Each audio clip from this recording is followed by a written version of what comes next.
Bismillahirrahmanirrahim. Alhamdulillahirabbil alamin. Alhamdulillahi ala ni'matil ukhuwah fillah. Asa ay yajma'ana fi jannatil firdaus kama jama'ana fi hadzal majlis al-mubarak insyaallah. Asyhadu an la ilaha illallah wahdahu la syarika lah, lahul mulku wa lahul hamd wa huwa ala kulli syai'in qadir. Wa asyhadu anna Muhammadan 'abduhu wa rasuluhu la nabiyya ba'dahu. Allahumma shalli wa sallim wa barik ala sayyidina Muhammad wa ala alihi wa sahbihi ajma'in. Ikhwati fillah, uhayyikum bi tahiyyatil Islam, tahiyatan thayyibah. Assalamu alaikum warahmatullahi wabarakatuh. Ikhwat sekalian, sebagaimana pengumuman atau iklan lewat media sosial kita, bahwa pada malam ini kita akan belajar bagaimana cara kita menjaga ukhuwah di antara kita. Menjalin ukhuwah adalah ibadah kepada Allah Subhanahu wa taala. Dan menjaga ukhuwah itu juga ibadah yang bahkan lebih penting di sisi Allah Subhanahu wa taala. Maka untuk itu kita akan mengangkat sebuah judul tentang bagaimana kita bisa bertoleran dan memaafkan kesalahan di antara saudara-saudara kita, baik saudara yang kita kenal atau bahkan yang tidak kita kenal. Maka untuk itu kita akan membedah satu ayat tentang masalah ini di dalam Al-Quran. Mudah-mudahan ini bukan hanya menjadi tambahan wawasan buat kita, tetapi bisa langsung malam ini juga kita amalkan. Mari kita sama-sama bertilawah firman Allah di dalam surat An-Nur, surat 24 ayat 22.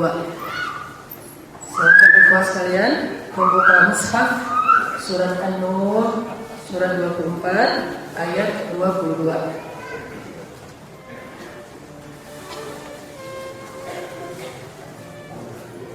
Surat An-Nur surat 24 ayat 22. A'udzu billahi minasy syaithanir rajim. Silakan.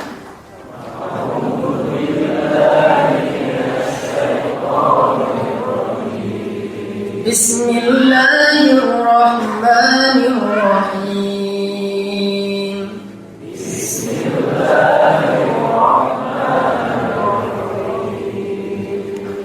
Wa la ya'tali ulul fadli minkum was-sa'ati an yu'tu ulil qurba.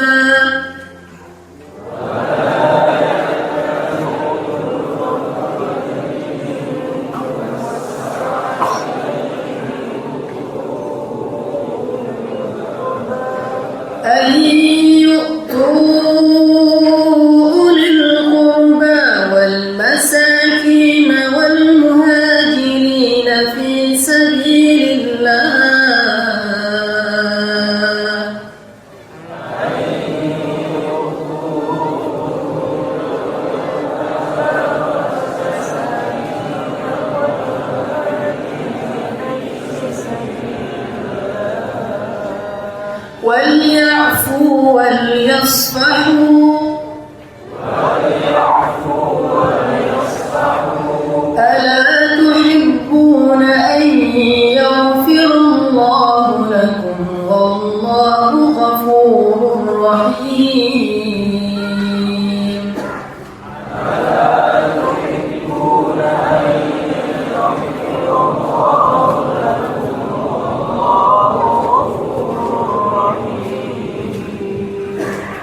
وَلْيَعْفُوا وَلْيَصْفَحُوا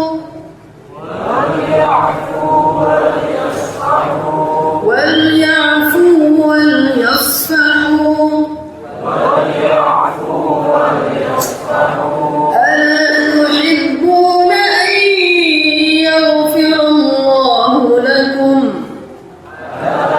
تحبون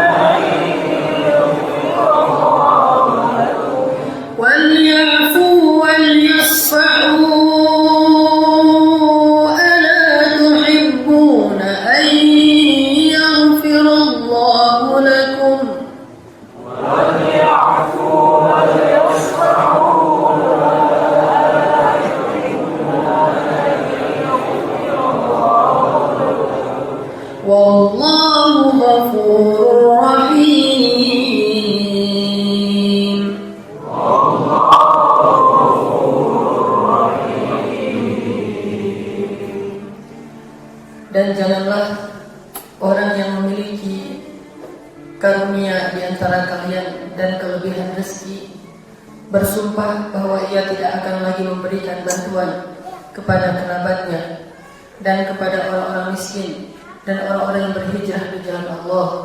Hendaklah ia memaafkan mereka dan berlapang dada. Tidakkah kalian suka jika Allah mengampuni dosa-dosa kalian? Hendaklah dia memaafkan dan berlapang dada. Tidakkah kalian suka jika Allah mengampuni dosa-dosa kalian?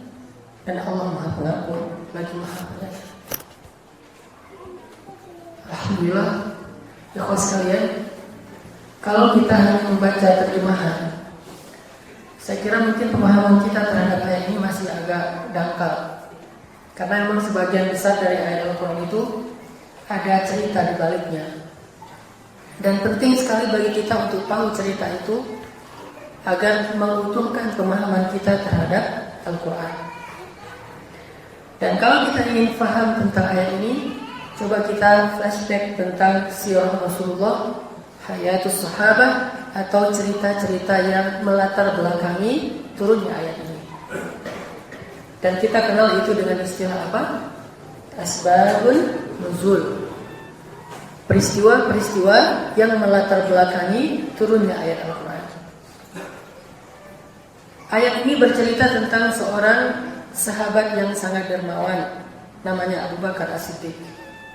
Yang kedermawanannya diakui oleh Rasulullah SAW, di mana Nabi mengatakan tidak ada harta seseorang yang lebih bermanfaat dan berharga bagiku dan bagi agama ini kecuali harta Abu Bakar As-Siddiq. Tidak ada orang yang lebih dermawan daripada Abu Bakar As-Siddiq dalam menginfakkan hartanya. Bahkan kita tahu adegan dalam perang Tabuk ketika Nabi SAW melelang kebaikan kepada para sahabat, siapa yang mau menginfakkan hartanya fi sabilillah, maka semua sahabat pulang ke rumah mereka masing-masing. Datanglah mereka dengan membawa harta-harta mereka. Datang Umar bin Khattab membawa hartanya yang banyak sekali, ratusan ekor onta, kuda, baju besi, kemudian pedang dan seterusnya. Bahkan beberapa perhiasan keluarganya dia bawa. Dengan harapan dia berpikir bahwa kali ini saya ingin mengalahkan Abu Bakar As-Siddiq dalam kedermawanan. Was-sabiqun as-sabiqun. Seperti itulah mereka berlomba-lomba dalam kebaikan. Mereka ingin mengalahkan dalam kesolehan, ingin mendahului dalam kebaikan. Umar berpikir kali ini dia bisa mengalahkan Abu Bakar karena dia membawa harta yang sangat banyak. Kalau tidak banyak, dia tidak mungkin berpikir akan bisa mengalahkan Abu Bakar As-Siddiq. Banyak sekali hartanya, namun itu setengah dari harta keutuhan hartanya Umar. Dia serahkan kepada Rasulullah, ya Rasulullah, ini harta saya. Berapa yang engkau berikan ya Umar? Setengah dari harta saya Rasulullah SAW. Fisabilillah. Walaupun kewajibannya itu tidak ditentukan berapa, dan kemudian ada ijtihad dari para ulama 10% dari harta kita. Tetapi itu ijtihad. Lalu tidak lama kemudian datang Utsman, juga berpikir ingin mengalahkan Abu Bakar As-Siddiq, dan dia membawa lebih banyak daripada Umar bin Khattab. Ratusan ekor unta, ratusan ekor kuda, dan berbagai macam perhiasan yang kalau kita hitung jumlah emasnya lebih dari 5 kg emas dibawa oleh Utsman bin Affan. Bahkan unta yang dibawa oleh Utsman ada beberapa karavan dagang, dan kita tahu jumlah unta dalam satu karavan dagang itu jumlahnya banyak sekali. Dia bawa beberapa karavan, bukan satu karavan. Dia pikir ini bisa mengalahkan Abu Bakar As-Siddiq, dan itu hanya sepersekian dari hartanya Utsman. Tidak lama kemudian datanglah Abdurrahman bin Auf dengan membawa harta yang juga lebih banyak daripada Utsman, dan ini lebih kaya daripada Utsman dan Umar. Juga dengan harapan ingin mengalahkan Abu Bakar As-Siddiq. Was-sabiqun as-sabiqun. Semua mereka sabiqun as-sabiqun. Dan Allah mengatakan jumlah mereka dulu sullatun minal awwalin. Sepertiga. Artinya satu orang sabiqun, dua orang yang ashabul yamin pada masa itu. Luar biasa jumlahnya. Sekarang wa qalilun, sedikit sekali. Wa qalilun minal akhirin, tinggal sedikit, dan hampir tidak kita kenal orang seperti ini. Bahkan kita tidak termasuk, belum termasuk. Lalu baru yang terakhir datang Abu Bakar As-Siddiq dengan membawa hartanya yang tidak terlalu banyak, masih di bawah Umar, apalagi Utsman, apalagi Abdurrahman. Lalu dia datang dan melihat orang-orang menginfakkan hartanya yang sangat banyak. Kemudian Rasulullah tersenyum dan bertanya, berapa yang engkau bawa ya Abu Bakar?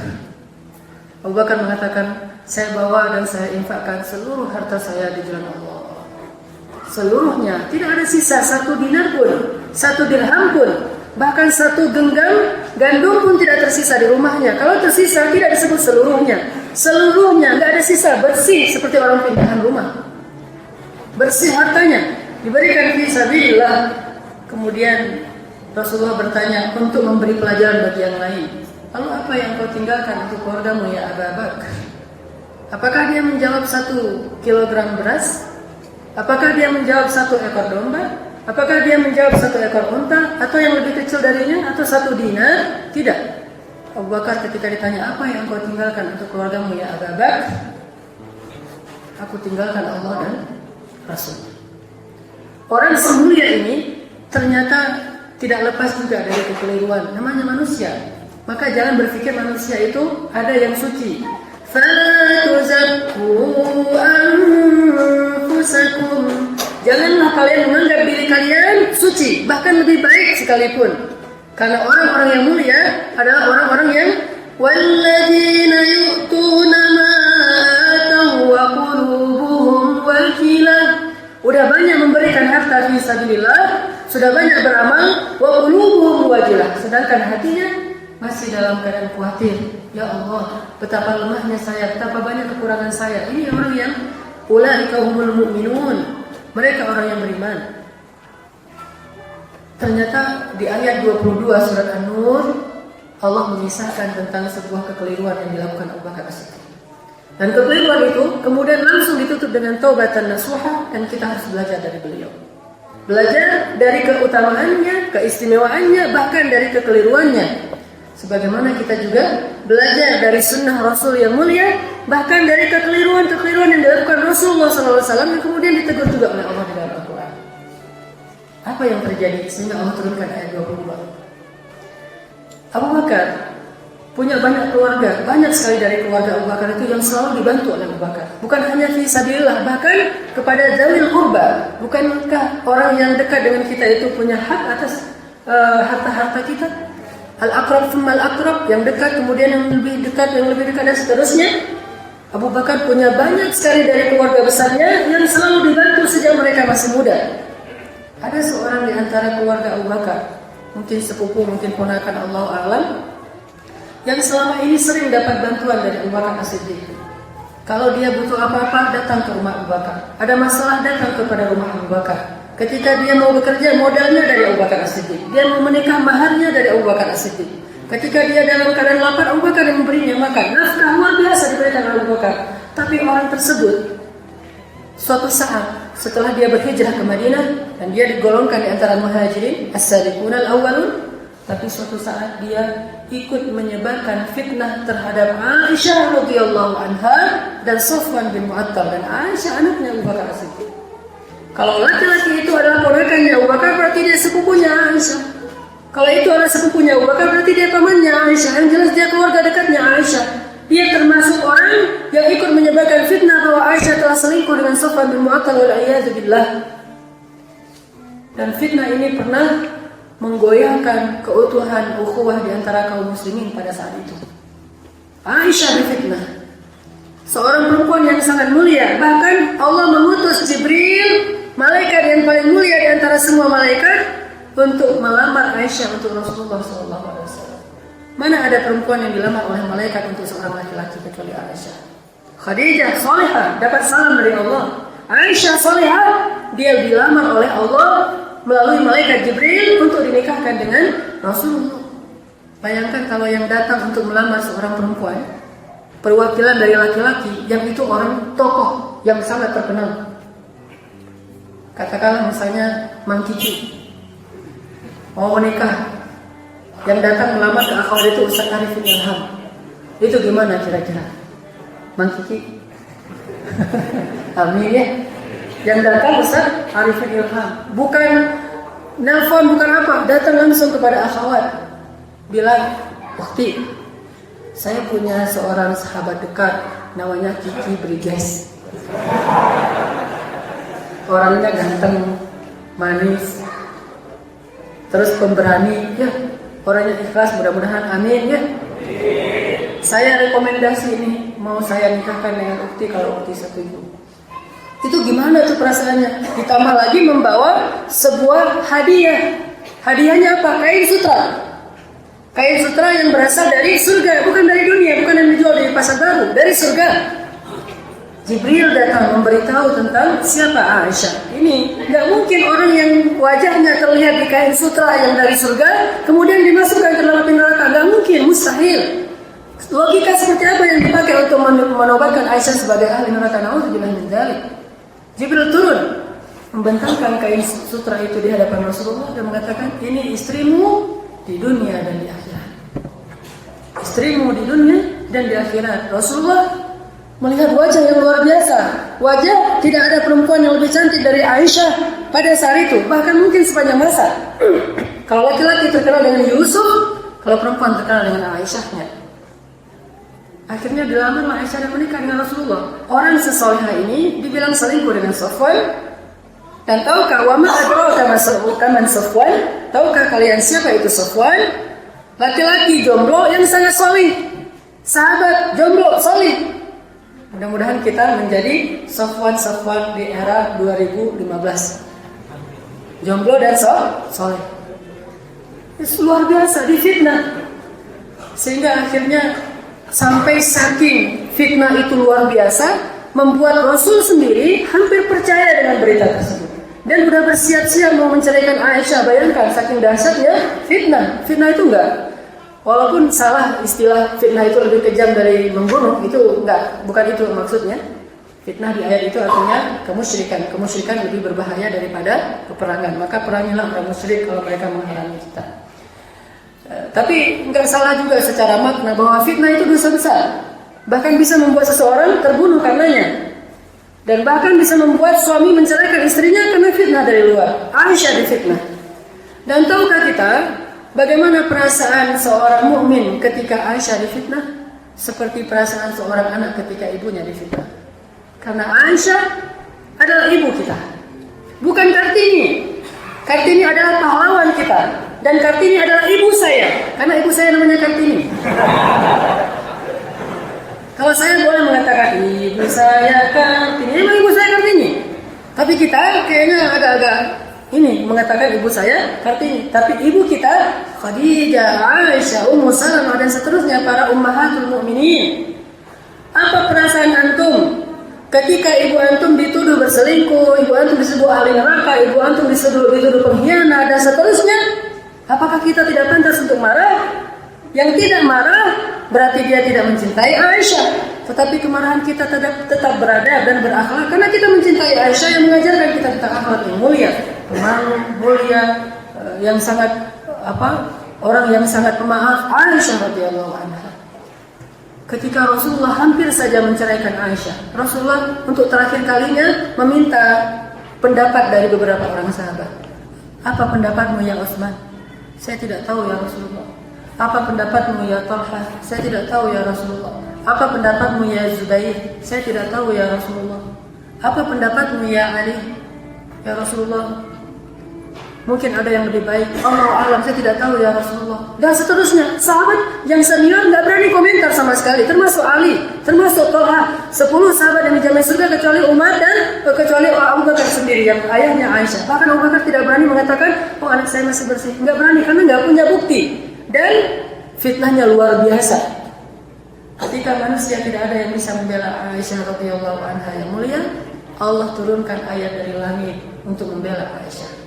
Ayat 11 surat An-Nur sampai ke ayat 20 itu satu halaman penuh adalah ayat pembelaan terhadap Aisyah.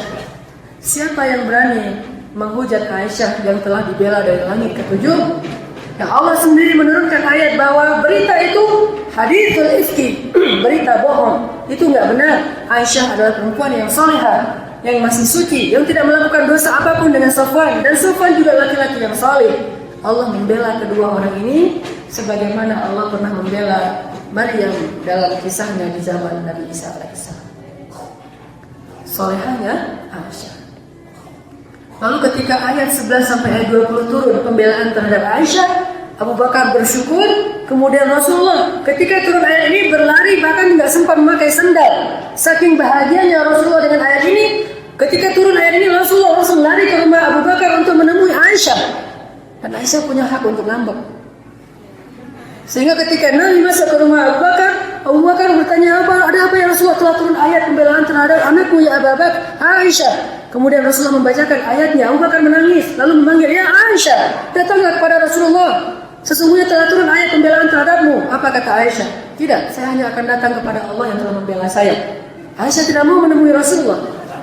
Dia tetap di kamarnya. Dan Rasulullah pun tidak marah. Siapa kita untuk marah? Emangnya kita suaminya Aisyah? Rasul saja yang suami tercintanya Aisyah tidak marah dengan sikap itu karena Aisyah namanya orang lagi ngambek. Akhirnya Rasulullah kembali tidak menemui Aisyah hari itu, besok baru ketemu lagi dengan Aisyah. Aisyah dibela oleh Allah Subhanahu wa taala. Tidak lama kemudian Abu Bakar teringat dengan laki-laki tadi, salah satu di antara orang yang ikut menyebarkan fitnah, karena bukan sengaja, dia juga terlalu gampang mempercayai orang-orang munafikun. Lalu Abu Bakar bersumpah, demi Allah, saya tidak akan bantu orang itu lagi selama-lamanya. Ini sebabnya turun ayat 22. Abu Bakar mengatakan ini, Rasulullah sudah tidak ada, sudah pergi ke rumahnya. Lalu Allah turunkan Jibril membacakan ayat ini kepada Jibril. Ketika ayat ini didengar oleh Rasulullah, Rasulullah memanggil Abu Bakar, ya Abu Bakar. Datanglah Abu Bakar As-Siddiq ke hadapan Rasulullah. Ya Abu Bakar, telah turun ayat kepadaku yang berikutnya. Apa itu ya Rasulullah? Kata Abu Bakar. Abu Bakar belum tahu apa-apa. Ketika Rasul membacakan ayat ini, Abu Bakar langsung paham bahwa ini adalah ayat tentang dirinya. Dan Allah alimun, khabirun, basir, sami'un, apa yang dikatakan oleh hamba-hambanya. Rasulullah pun membacakan sampai ke kalimat wal-ya'fu wal-yasfahu, hendaklah dia memaafkan dan berlapang dada. Wal-ya'fu wal-yasfahu, Abu Bakar menangis. وَلْيَعْفُوا وَلْيَصْفَحُوا أَلَا تُحِبُّونَ أَنْ يَغْفِرَ اللَّهُ لَكُمْ. Tidakkah kamu suka ya Abu Bakar jika Allah mengampuni dosa-dosamu ya Abu Bakar? أَلَا تُحِبُّونَ. Menangis Abu Bakar habis-habisan karena merasa bahwa dia telah berdosa besar, karena bersumpah untuk tidak lagi memberikan kebaikan, padahal hartanya titipan dari Allah. Kenapa dia menjadi kikir? Hanya gara-gara sedikit rasa sakit hati di hatinya. Wal-ya'fu, maafkanlah. Wal-yasfahu, berlapang dadalah. Lalu Allah menawarkan balasannya. Ala tuhibbuna an yaghfirallahu lakum. Wallahu ghafurur rahim.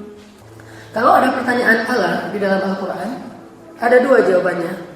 Kalau kita jawab na'am, maka itu artinya kita tidak setuju.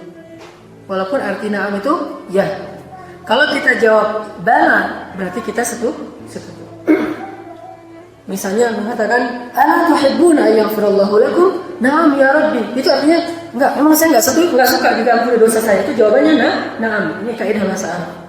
Tapi kalau kita bilang bala ya Rabbi, saya sangat ingin engkau menghapuskan dosa-dosa saya. Apa yang dikatakan Abu Bakar? Dengan keadaan berlinang-linang air mata, gemetar bibirnya untuk mengatakan bala ya Rabbi. Ketika Allah bertanya kepada Abu Bakar merasa sangat sedih. Kenapa?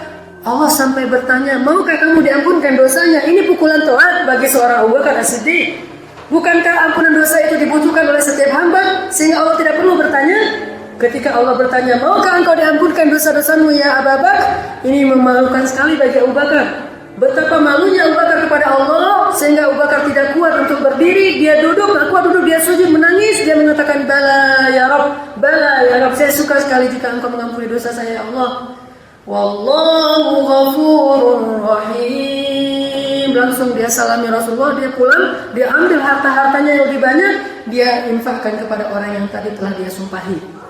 Abu Bakar As-Siddiq. Begitulah ikhwah sekalian. Cobalah kita memahami bahwa ketika ada orang yang menyakiti perasaan kita, yang mengganggu kita, yang menguji kesabaran kita, yang membuat kita jengkel, yang menzalimi hak-hak kita, sebetulnya di satu sisi itu adalah gangguan, ujian bagi kita. Di sisi yang lain itu adalah peluang bagi kita untuk mendapatkan kifarat dosa-dosa kita. Semakin sering kita diganggu orang, ketika kita bisa bersabar, berarti itu Allah Subhanahu wa taala ingin menghapus dosa-dosa kita lewat orang itu. Makanya kenapa saya katakan thanks sobat, karena kesalahanmu kemarin Allah mengampuni dosa saya. Malah kita berterima kasih, walaupun bukan berarti membiarkan dia berbuat salah, tetapi secara hakikat kita berterima kasih karena kesalahannya menjadikan kita dihapuskan dosa-dosa kita. Allahu Akbar. Begitu cerita ketika kita berukhuwah fillah, berteman karena Allah Subhanahu wa taala. Dan itu berlaku dalam setiap hal, baik kepada orang yang kita kenal, bahkan kepada orang yang tidak kita kenal. Falyafu wal yasfahu. Berikan dua hadiah itu kepada orang yang bersalah. Hadiah yang pertama, al-afwu, afwan. Memaafkan. Sehingga kita tidak dituntut nanti, kita tidak menuntut dia nanti di akhirat. Itu maksud memaafkan. Saya tidak akan tuntut itu ya Allah di akhirat. Sudah selesai. Tapi belum tuntas. Masih ada hadiah kedua yang juga diminta oleh Allah untuk kita berikan kepada saudara kita. Apa itu? Wal yasfahu. Berlapang dada. Apa arti berlapang dada? Setelah dia memaafkan dan tidak akan menuntut di akhirat, yang kedua adalah dia akan kembali mempergauli orang itu, berinteraksi dengan orang itu, bermuamalah dengan orang itu seperti semula, bahkan bisa lebih baik dari semula. Itu artinya wal yasfahu, berlapang dada. Tidak ada yang berubah, bahkan lebih baik dari yang sebelumnya, sebelum kejadian itu. Sehingga kalau ada kejadian yang kadang-kadang merenggangkan hubungan di antara kita, mungkin lewat kata-kata yang kita nggak sengaja, keceplosan kita ngetik di dalam grup, lalu ada yang tersinggung karenanya, maka segera berikan saudara kita itu hadiah. Falyafu wal yasfahu. Setelah itu kita balas dengan ucapan yang lebih baik, sehingga Allah Subhanahu wa taala menjanjikan, ala tuhibbuna an yaghfirallahu lakum. Tidakkah kamu suka jika Allah mengampuni dosamu? Bukankah kita ini pemuda hijrah termasuk saya? Masing-masing kita pernah punya masa lalu jahiliyah yang kita berlumur dosa yang luar biasa, dan kita juga tidak tahu sebanyak apa dosa itu, saking banyaknya, dan kita pun malu untuk bisa diketahui orang-orang lain karena masih banyak yang kita tidak ceritakan, yang justru lebih memalukan dari yang sudah pernah kita ceritakan. Dosa kita banyak, dan kita butuh ampunan dosa dari Allah. Sehingga ketika ada masalah di antara kita, segera kita ingat, spontanitas kita latih. Oh, ini adalah peluang untuk mendapatkan kifarah dosa. Alhamdulillah, saya maafkan, saya lapang dada, Allah hapuskan dosa kita. Ada yang salah lagi. Bukan berarti ketika begini kita membiarkan, tidak. Ada nanti bab yang lain, wa tawassaw bil haq, wa tawassaw bis sabr, wa tawassaw bil marhamah, dan seterusnya sesuai dengan kadarnya masing-masing, sesuai dengan tingkatnya masing-masing, sesuai dengan kondisinya masing-masing. Tapi di sisi yang ini kita belajar untuk melapangkan dada dan memaafkan dia. Sudah selesai. Makanya siapa yang memaafkan saudaranya di dunia, Allah maafkan di akhirat. Dan kita lebih butuh itu nanti di akhirat. Ketika Allah menyebutkan kesalahan-kesalahan kita, ini kesalahan kamu, sholatnya ditinggalkan, sholatnya diabaikan, sholatnya nggak khusyuk, sholatnya nggak benar, wudunya nggak benar, dan seterusnya. Ini dosa kamu, kamu berzina, kamu minum khamar, kamu pernah menyakiti orang lain, kamu mengambil hak orang lain. Ini dosa kamu, durhaka kepada orang tua. Banyak Allah akan buka di hadapan Allah. Lalu di akhir Allah mengatakan, karena kamu suka memaafkan saudaramu, hari ini saya maafkan kesalahan saya. Ala tuhibbun. Dan saya merasa ini saya banyak salah, tetapi saya sedihnya kenapa sulit untuk memaafkan orang lain. Kenapa ego kita lebih besar daripada keyakinan kita akan ampunan dosa di sisi Allah. Ala tuhibbuna an yaghfirallahu lakum. Saya lagi belajar sekarang, walaupun belum sukses, belum hebat-hebat amat. Ketika merasa diganggu oleh orang baik di jalan, atau mungkin tetangga yang nggak ngerti fikih bertetangga, kan umat kita ini sedikit ilmunya tentang akhlak, sehingga mereka nggak tahu hak-hak tetangganya, hak sahabat dan seterusnya. Kadang merasa diganggu oleh tetangga tanpa mereka sadari, atau mereka sadar tapi meremehkannya. Dan kadang-kadang gangguan itu benar-benar menyesakkan dada kita.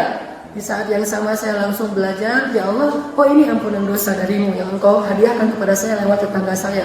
Terima kasih tetangga, karena kesalahanmu Allah menghapuskan dosa-dosa saya.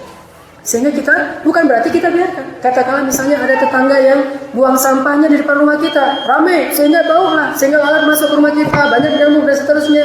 Kita ingatkan, jangan buang sampah di sini, saya terganggu dan seterusnya. Tanpa kita membalasnya, tanpa kita menyakiti perasaannya, tetapi tetap kita ingatkan supaya dia tidak bertambah dosanya, dan kita pun memaafkan dan berlapang dada. Ketika ada kebaikan-kebaikan, kita tidak akan lupa namanya untuk tetap kita berikan kebaikan. Lapang dada. Ini namanya orang yang mendapatkan ampunan dosa melalui orang lain. Sahabatnya, tetangganya, orang yang tidak dia kenal. Begitu juga di jalan. Supir angkot berbuat kesalahan mungkin dengan dia karena dia buru-buru atau apa, itu berarti ampunan dosa. Terima kasih supir angkot, saya dapat ampunan dosa. Ada motor yang nyelonong aja, terima kasih pengendara motor, saya dapat ampunan dosa. Ada orang yang mungkin terburu-buru sehingga dia nyelip kita dan kita akhirnya hampir aja ke kecelakaan. Terima kasih pengendara yang terburu-buru, karena kamu Allah mengampuni dosa saya. Bayangkan ini, secara bertahap kita melatihnya. Emang gak bisa sekaligus. Kita tidak sehebat Abu Bakar As-Siddiq, tapi belajarlah untuk menyerupainya walaupun sedikit. InsyaAllah nanti kita lanjutkan lagi setelah sholat isya. Bismillahirrahmanirrahim. Ikhwati fillah, Allah Subhanahu wa ta'ala ketika memperlakukan hambanya yang istimewa, dan kemudian Allah menjanjikan kepadanya kebaikan-kebaikan, seringkali Allah menjanjikan akhirat untuknya.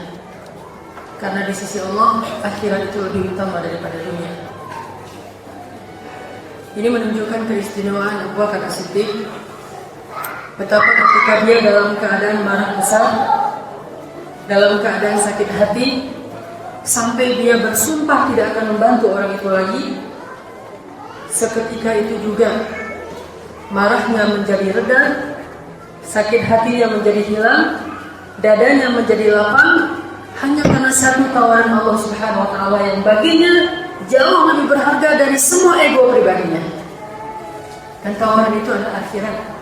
Ketika Allah menawarkan kepadanya maghfirah, ketika Allah menawarkan kepadanya taubah, ketika Allah menawarkan kepadanya aitkum minan nar, terbebas dari api neraka, tidak berpikir sama sekali.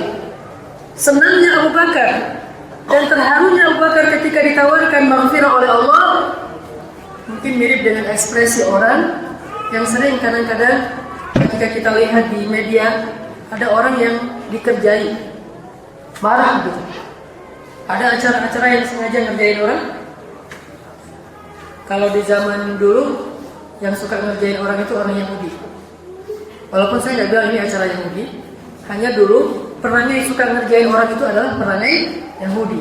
Senang sekali ngerjain orang, isengnya itu iseng untuk memudaratkan keadaan orang lain. Dan senang juga ngerjain orang itu di jalan. Makanya Nabi paling nggak suka kepada orang yang nongkrong di jalan. Nggak suka sekali Nabi kepada orang yang suka nongkrong di jalan. Lalu muncullah hadis-hadis tentang adab-adab di jalan, termasuk tidak menyulitkan orang yang melewat atau memudahkan dia ketika ada hambatan dan seterusnya. Nah, orang yang dikerjai ini kemudian marah.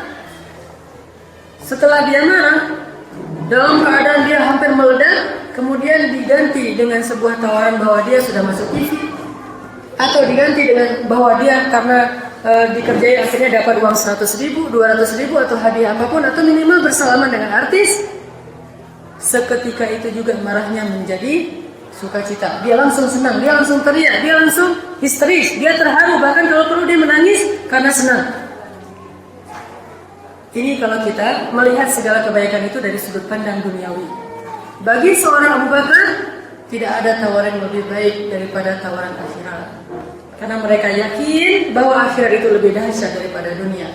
Ketika ada sedikit saja kebaikan kita yang kemudian Allah katakan ini nanti saya balas di akhirat, itu lebih disukai oleh para sahabat daripada dibalas di dunia, walaupun mereka butuh rahmat Allah di dunia. Makanya Ali bin Abi Thalib karamallahu wajhah radhiyallahu anhu pernah mengatakan, ya ilahi, seandainya engkau mengujiku dengan suatu musibah, maka aku lebih suka agar engkau memberikan kepada aku kesabaran daripada jalan keluarnya. Ketika diberikan musibah, kita bebas memilih. Berdoa, ya Allah beri saya faraja, jalan keluar. Beri saya makhraja, jalan keluar. Tapi kita juga bisa memilih, ya Allah beri saya afrigh alayya sabra, lapangkan dada saya dengan kesabaran. Dan Ali selalu memilih kesabaran. Aku lebih suka ketika Allah mengujiku lalu Allah menghadiahkan sahabat kepadaku daripada jalan keluarnya. Kenapa? Karena mereka tahu kedudukan orang-orang yang shadiqun di mata Allah nanti di akhirat. Makanya ketika Allah mengatakan, "Ala tuhibbuna an yaghfirallahu lakum?" Langsung Abu Bakar menjawab, "Bala ya Rabbi." Bala, tentu sekali, tentu ya Allah. Pasti saya akan ingin sekali jika Engkau mengampuni dosa saya nanti di akhirat. Siapa yang dihapuskan dosa-dosanya di akhirat, faqad aflah. Sungguh dia telah beruntung. Pernah juga terjadi percekcokan antara saudara, yaitu antara Hasan dan Husain, adik kakak, cucu Nabi, anaknya Ali dan Fatimah. Orang yang sangat mulia dan kita memuliakannya sebagaimana kita memuliakan sahabat-sahabat yang lain. Terjadi namanya orang manusia, sesoleh apapun kadang terjadi perselisihan. Bahkan Abu Bakar pernah berselisih dengan Umar, dan bukan pernah, beberapa kali pernah berselisih dengan Abu Bakar dan Umar. Sering. Hasan dan Husain. Kemudian datanglah Hasan kepada Husain mengingatkan, "Adik, masih ingat gak kata-kata kakek kita? Kata-kata Rasulullah SAW. Apa kata kakek kita? Jika ada dua orang saudara yang bertikai, yang pertama mengajak damai adalah yang pertama masuk surga.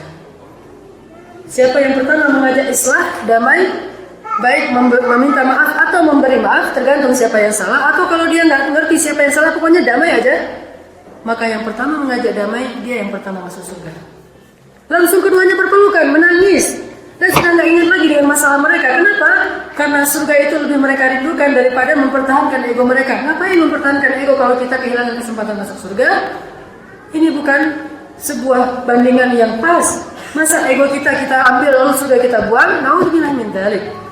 Sehingga ketika diingatkan bahwa kakek kita pernah mengatakan bahwa siapa yang mengajak damai lebih dulu, dia yang lebih dulu masuk surga. Dan ini bisa juga masuk kategori was-sabiqun as-sabiqun. Orang yang meminta damai, mengajak damai lebih dulu. As-sabiqun, berlomba-lomba dalam berdamai. Maka dialah yang pertama masuk surga. Ini bukan soal siapa yang benar, siapa yang salah. Siapa yang kakak, siapa yang adik.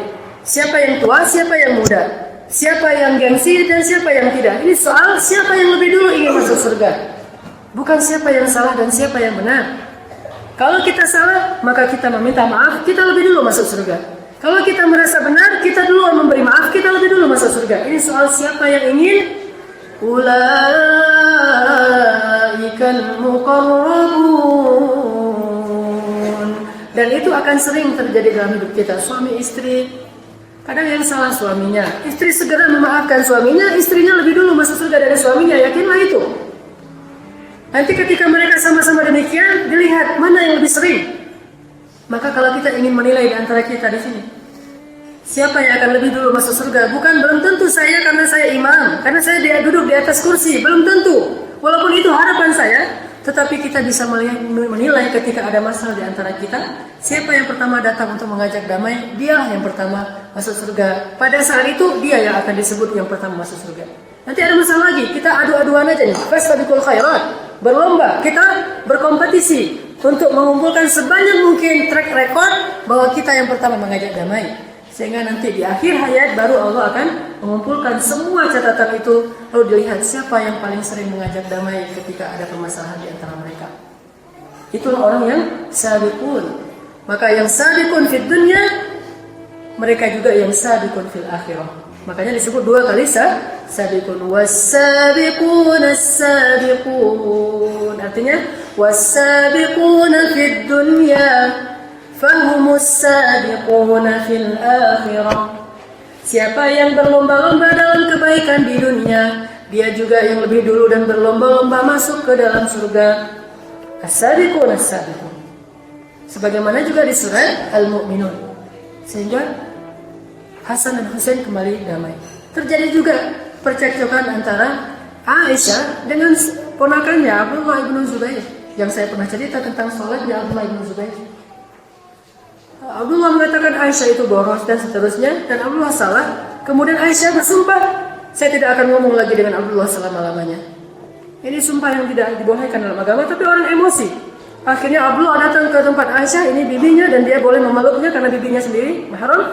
Dipeluk Aisyah, kemudian Abdullah menangis, "Ya ibu, ibu orang-orang yang beriman, wahai bibi, wahai Aisyah, wahai orang yang solehah, maafkanlah saya. Bukankah Nabi mengharamkan kita untuk memutuskan silaturahim lebih dari 3 hari? Ketika diingatkan dengan itu, kemudian mengatakan, semoga kita dirahmati oleh Allah dengan saling memberi maaf. Langsung Aisyah menangis. Lalu Aisyah mengatakan sambil menangis, Nadri, gimana dengan sumpah saya? Saya sudah terlanjur. Akhirnya Aisyah membebaskan 40 orang budak demi menebus kesalahan bersumpahnya. 40 orang budak, satu orang budak di atas 100 juta. Ini kesungguhan mereka untuk meraih ridha Allah Subhanahu wa taala dan membuang ego mereka dalam hati. Kadang-kadang muncul namanya insan. Makanya berlakulah ayat wa tawassaw bil haqq wa tawassaw bis sabr. Kalau enggak dia lafi khus. Kalau dia tidak menggunakan wa tawassaw bil haqq wa tawassaw bis sabr, dia menganggap dirinya udah sempurna dan ideal, udah perfect, maka dia akan menjadi orang yang innal insana lafi khusr, rugi dia. Terjadi juga antara Bilal dengan Abu Ayyub Al-Ansari. Karena Abu Ayyub marah kepada Bilal, enggak ikut instruksi. Waktu itu yang pimpinannya, amirnya, seperti Mukhayyam kita ada amir, amirnya adalah Abu Ayyub. Bilal melakukan sesuatu yang tidak diperintahkan oleh Abu Ayyub atau mengganggu jamaah. Ini biasa terjadi dalam sebuah jamaah. Dia melakukan sesuatu dengan inisiatifnya dan mengganggu jamaah. Sehingga akhirnya amirnya marah. Abu Ayyub marah. Dan karena marah, Abu Ayyub mengatakan, ya benda sauda, wahai anak perempuan yang hitam. Saking marahnya Abu Ayyub. Dan kesalahan Bilal waktu itu memang fatal. Membahayakan nyawa kaum muslimin, membahayakan pasukan. Kalau kita mungkin kesalahan kita hanya merepotkan yang lain. Kalau ini membahayakan nyawa, yang wajar Abu Ayyub marah. Dan mengatakan, ya benda sauda, wahai anak perempuan yang hitam. Menangis Bilal karena sedih disebut nama ibunya. Ketika selesai pulang ke Rasulullah, Bilal ngadu kepada Rasulullah. Rasulullah memanggil Abu Ayyub dan mengatakan, ya Abu Ayyub, innaka mru'un fika syai'un min jahiliyah. Kamu ini masih punya sifat jahiliyah, bagaimana akan masuk surga? Nangis Abu Ayyub, cari Bilal, langsung mencium kakinya, dia peluk kaki Bilal, dia cium, ya Bilal, balas saya dengan kata-kata yang sama. Tidak ya Abu Ayyub, tidak. Demi Allah, kalau kamu tidak membalasnya, saya tidak akan bangun. Tidak ya Abu Ayyub, wallahi tidak akan. Karena Bilal bukan orang yang membalas keburukan dengan keburukan. Akhirnya Rasulullah datang mendamaikan mereka, selesai urusan antara mereka. Terjadi lagi di antara dua ahli surga. Abdullah bin Zubair yang tadi marah dengan Aisyah, kali ini marah dengan Muawiyah bin Abi Sufyan. Muawiyah bin Abi Sufyan sahabat Nabi, Abdullah bin Zubair bahkan termasuk sahabat Nabi yang sangat istimewa. Ketika Abdullah bin Zubair marah kepada Muawiyah, Muawiyah jadi gubernur di Syam, dia mengirim surat ke Syam dengan kalimat, Ya ibna akilatil akbar, wahai anak perempuan yang pernah makan jantung. Siapa ibunya Muawiyah? Hindu, pernah makan jantungnya Hamzah. Wahai anak perempuan yang pernah makan jantung, pekerjamu telah zalim kepadaku, dan seterusnya dia curhat tentang masalahnya, sehingga membuat Muawiyah menangis membaca surat ini.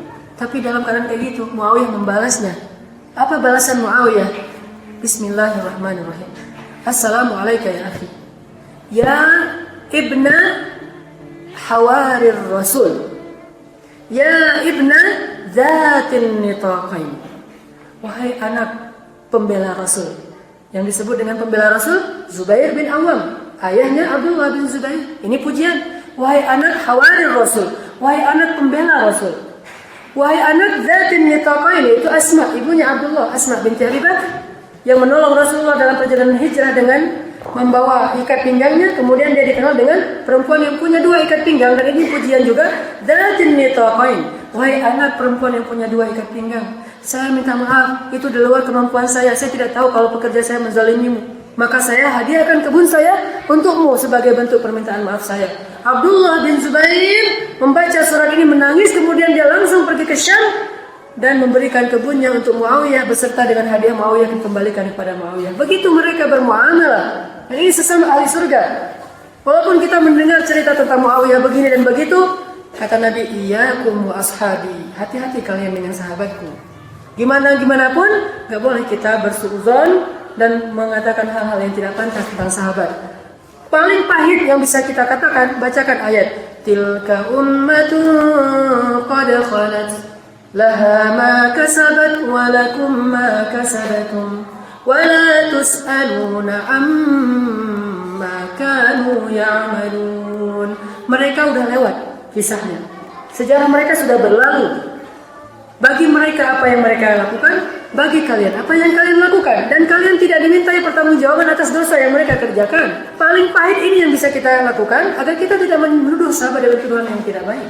Ini hal yang paling pahit yang bisa kita katakan kalau kita nggak bisa memuji sahabat. Katakanlah ada Yazid bin Muawiyah dengan kisah Karbalanya, ada Muawiyah dengan kisah Hasannya. Ketika Hasan jadi khalifah, Hasan mengundurkan diri gara-gara Muawiyah juga melantik dirinya sebagai khalifah di Baiat. Bukankah Nabi mengatakan jika kamu menemukan 2 khalifah, bunuhlah yang kedua? Harusnya waktu itu yang dibunuh siapa? Muawiyah, karena Hasan sudah lebih dulu di Baiat, karena dia lebih pantas. Tetapi Hasan mengundurkan diri demi untuk tidak mengacaukan barisan kaum muslimin, tidak memecah belah. Gimana pun kisah tentang Muawiyah, Yazid dan yang lainnya, tilka ummatun qad khalat. Allah lebih tahu tentang mereka daripada kita. Ini hal terpahit yang bisa kita ucapkan kalau kita nggak bisa mengatakan radhiyallahu anhum ajma'in. Jangan menghakimi orang lain, apalagi sahabat. Orang yang masih hidup di antara kita yang jelas-jelas punya aib aja nggak boleh kita hakimi. Cobalah muhasabah hanya untuk diri sendiri saja. Kalau kita belajar sesuatu, itu untuk kita, bukan untuk orang lain.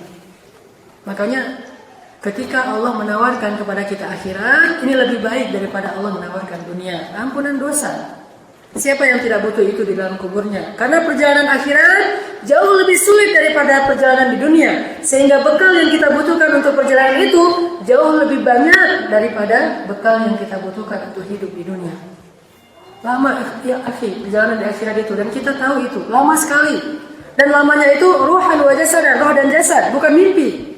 Mimpi lamanya mungkin ketika kita bangun dari mimpi sudah hilang. Ini ruhan wa jasadan, luka-lukanya itu berbekas. Seperti yang saya kisahkan ketika orang terakhir keluar dari api neraka, di seluruh tubuhnya ada bekas api neraka. Ini semuanya berbekas. Bayangkan saja perjalanan akhirat yang dimulai dengan sakaratul maut. Ada yang kuat disiksa sehari saja, dibakar hidup-hidup. Ini dibakar dalam keadaan ruhan wa jasadan di dalam kuburnya, bukan sehari. Tidak mati-mati selama ratusan tahun. Kalau kita membaca hadis-hadis tentang asyratis sa'ah, tanda-tanda kiamat, ya kurang lebih masih di atas 100 tahun lagi, Allah a'lam.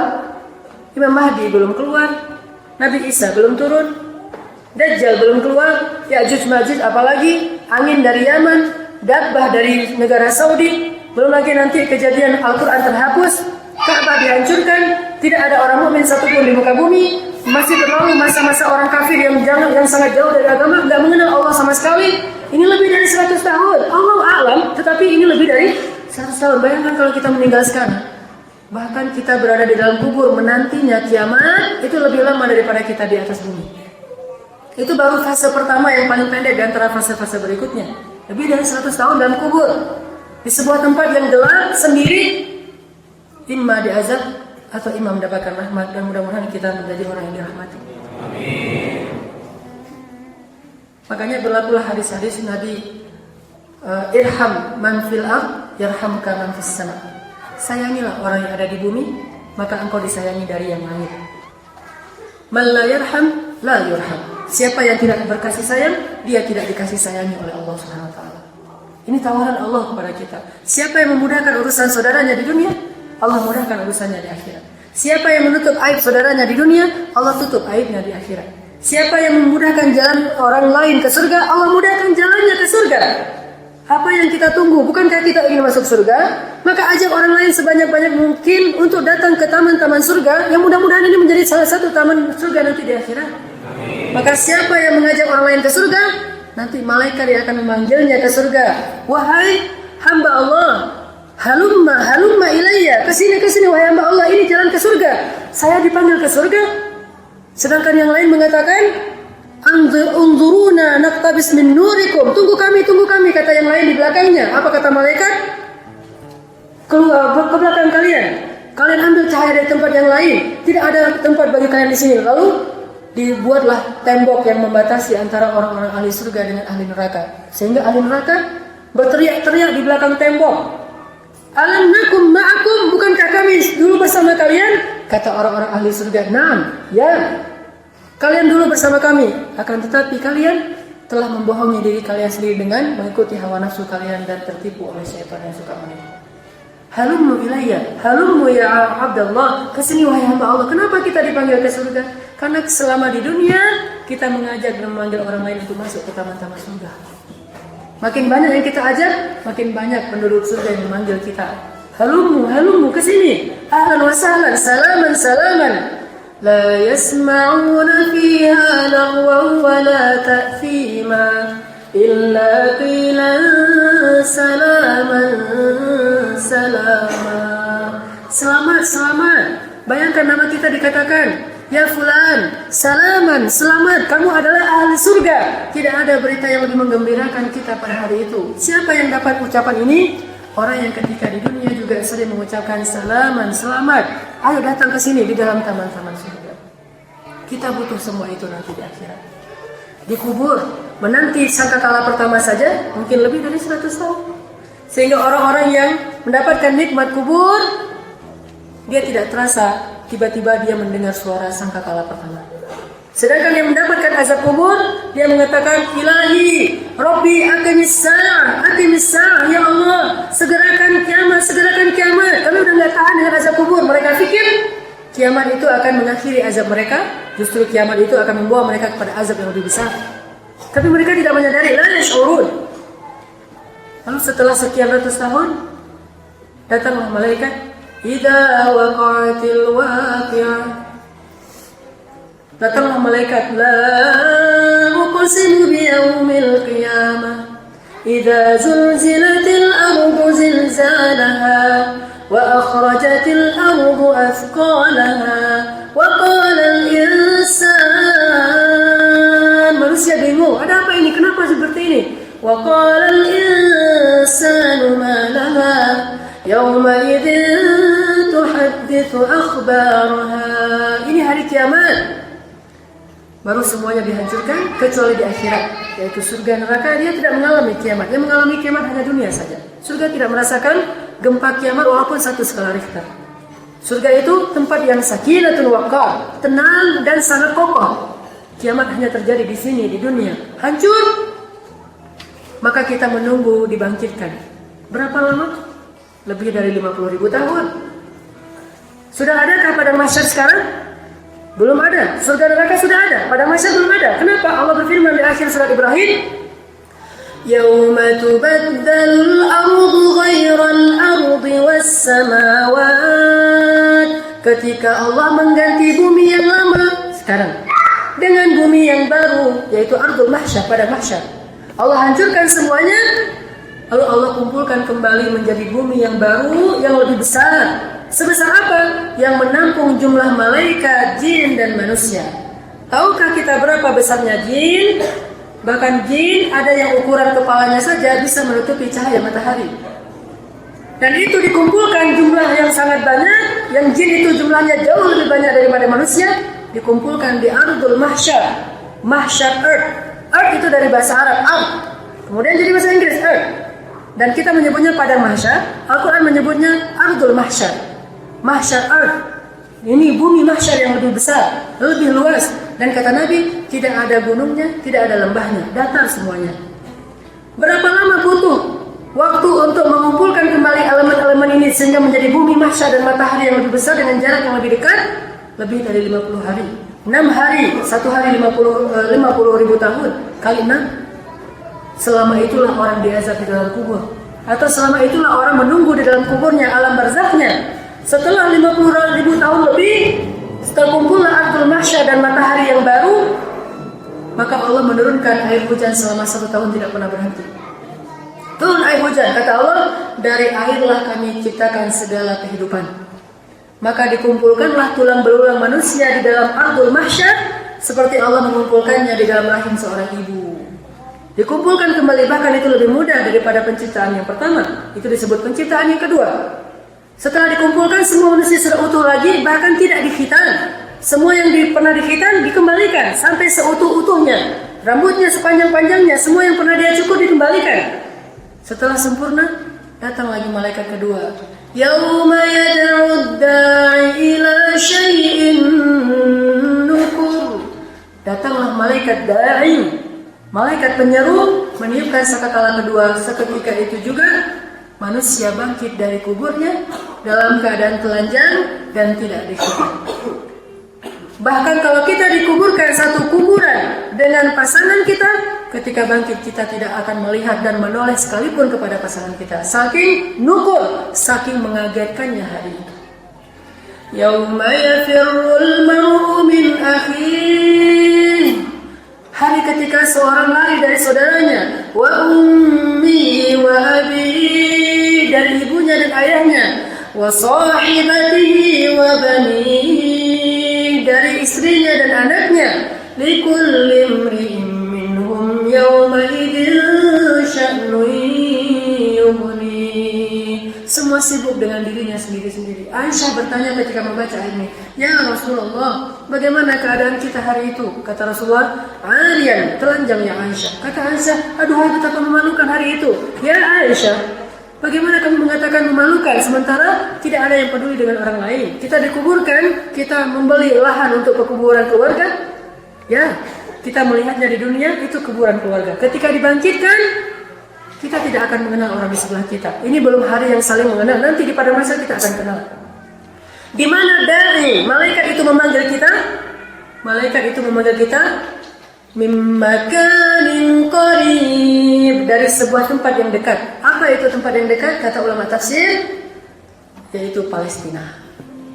Palestina adalah negeri kebangkitan. Di sanalah manusia akan dipanggil oleh malaikat untuk dikumpulkan di tempat perhisaban. Maka beruntunglah orang yang meninggalnya di negeri makanin qarib. Kenapa kita bercita-cita Palestina itu negeri impian? Itu harus menjadi journey kehidupan kita yang terakhir, perjalanan terakhir kita. Bahkan Nabi mengatakan, la tasuddur rihal illa salat. Dan yang ketiganya adalah Al-Aqsa, Palestina. Kita harus jadikan Palestina itu negeri terakhir yang akan kita tuju. Bukan sebagai seorang pelancong, tetapi sebagai seorang pembebas yang membebaskan Al-Aqsa dari penjajahan orang-orang yang zalim Israel, bukan Yahudi, karena Zionis itu bukan bentukan Yahudi. Zionis itu dibentuk dengan mengambil dan meminjam nama Yahudi. Sebetulnya kepentingan orang-orang penyembah setan. Bahkan ada orang Yahudi yang menentang Zionisme, tetapi banyak juga orang Yahudi yang mendukungnya karena kebodohan mereka. Ketika mereka dipanggil dari makan yang qarib, Palestina. Kata Allah seperti apa? Khusyan absaruhum. Manusia bangkit dari kuburnya seperti jamur di musim hujan. Semuanya duduk di atas kuburnya dan bertanya, hari apa ini? Hari apa ini? Lalu mereka tertunduk pandangannya karena takut. Ya Allah, celaka hari ini, celaka hari ini. Khusyan absaruhum yakhrujuna minal ajdath. Dalam keadaan takut, mereka keluar dari kuburnya. Ka'annahum jaradun muntashir. Mereka seperti belalang yang berterbangan. Dipanggil oleh malaikat dari, ya ayuhan nas, ya ayuhal jin, wahai manusia, wahai jin, halummu ilayya, kesini kalian semuanya yakhrujuna minal ajdath. Semuanya keluar serentak seperti belalang yang kita usik di tempat-tempat ilalang. Banyak belalang, tenang. Lalu datang seseorang anak kecil mengusiknya, terbang sekaligus. Begitulah keadaan mereka. Ka'annahum jaradun muntashir muhti'ina ilad da'. Dan di situ ada kita. Di antara belalang-belalang itu ada kita dengan ruhan wa jasadan seperti yang sekarang ini. Kita yang sekarang ini, bukan mimpi.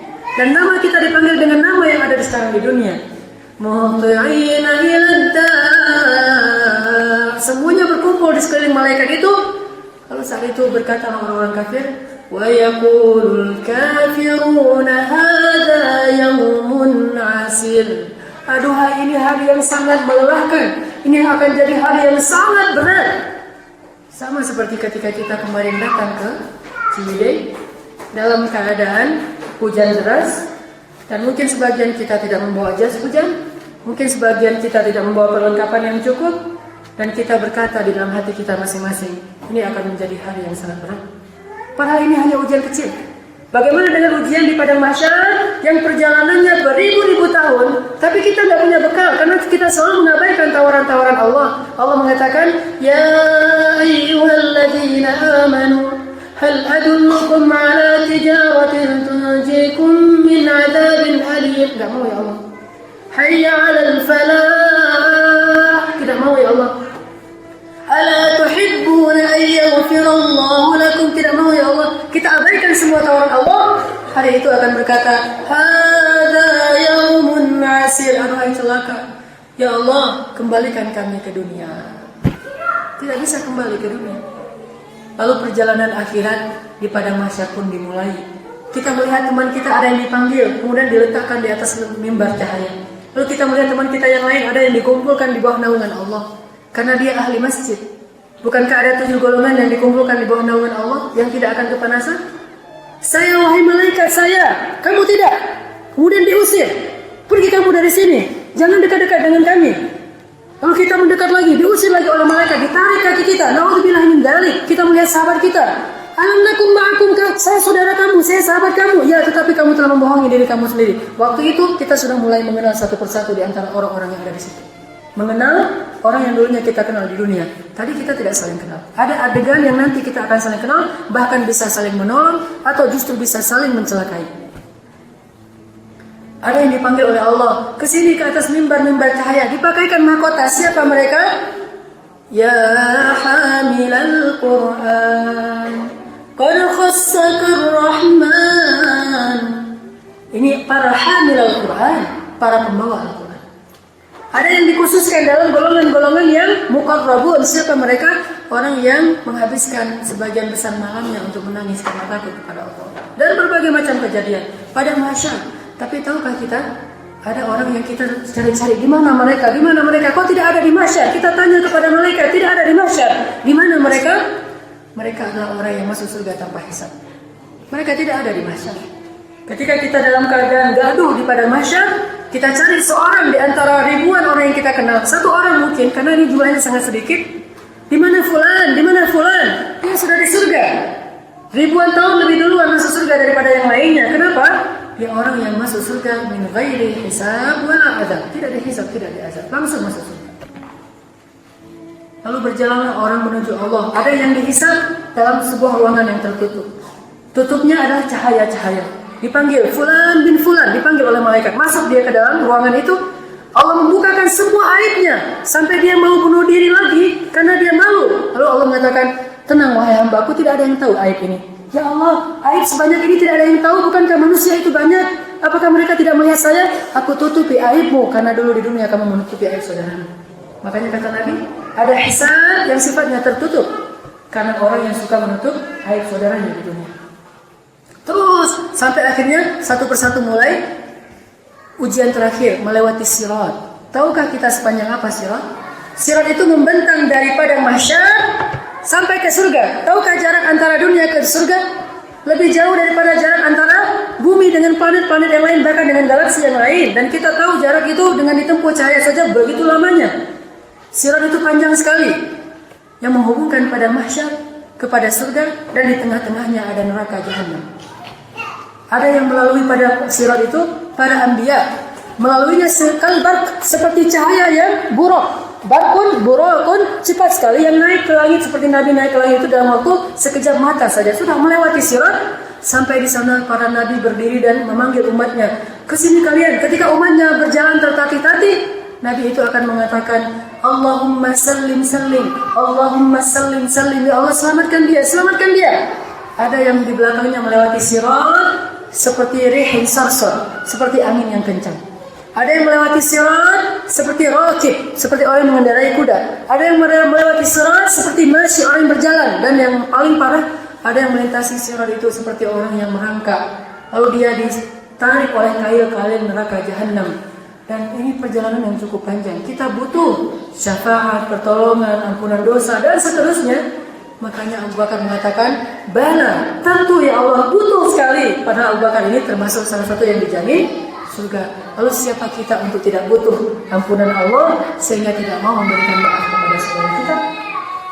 Mudah-mudahan kita lebih lapang sekarang untuk memaafkan kesalahan orang lain. Asal melihat ada satu gangguan, maka yakinlah itu adalah peluang dihapuskan dosa. Dan Nabi bersabda, al-mu'minul ladzi yukhallitun nas wa yasbir ala adahum khairun mukmin yang berinteraksi dengan manusia dan bersabar atas gangguan mereka itu lebih baik daripada mukmin yang tidak mau bergaul dengan manusia dan tidak sabar dengan ujian mereka. Jadi kalau kita bergaul, kita harus sabar dengan gangguan dan kekurangannya. Tapi itu lebih baik daripada orang yang tidak mau bergaul, usaha sendiri dan dia tidak sabar dengan gangguan orang lain. Maka bersabarlah ikhwan. Jangankan orang di luar masjid ini, yang di dalam masjid ini saja kita sama-sama manusia. Saya pasti akan sesekali mungkin menjengkelkan atau menyakiti perasaan antum dan juga sebaliknya. Maka disitulah peluang siapa yang ingin lebih dulu masuk surga, dia yang datang lebih dulu untuk mendamaikan antara orang yang bertikai. Mudah-mudahan ini menyemangati kita dalam hablum minallah wa hablum minan nas, ukhuwah fillah, sehingga kita melangkah bersama menuju surga Allah Subhanahu wa taala. Subhanakallahumma wa bihamdika asyhadu an la ilaha illa anta astaghfiruka wa atubu ilaik. Assalamualaikum warahmatullahi wabarakatuh.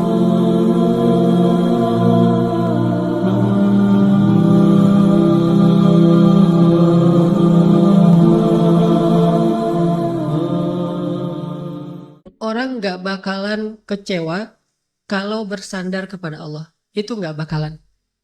Bahkan kita bisa bilang mustahil. Mustahil seseorang itu kecewa gara-gara berpegang, bersandar, menyerahkan dirinya kepada Allah. Itu mustahil. Bukan seperti itu sunnatullah. Karena siapapun yang berserah diri kepada Allah, maka dia telah berpegang kepada tali yang paling kokoh.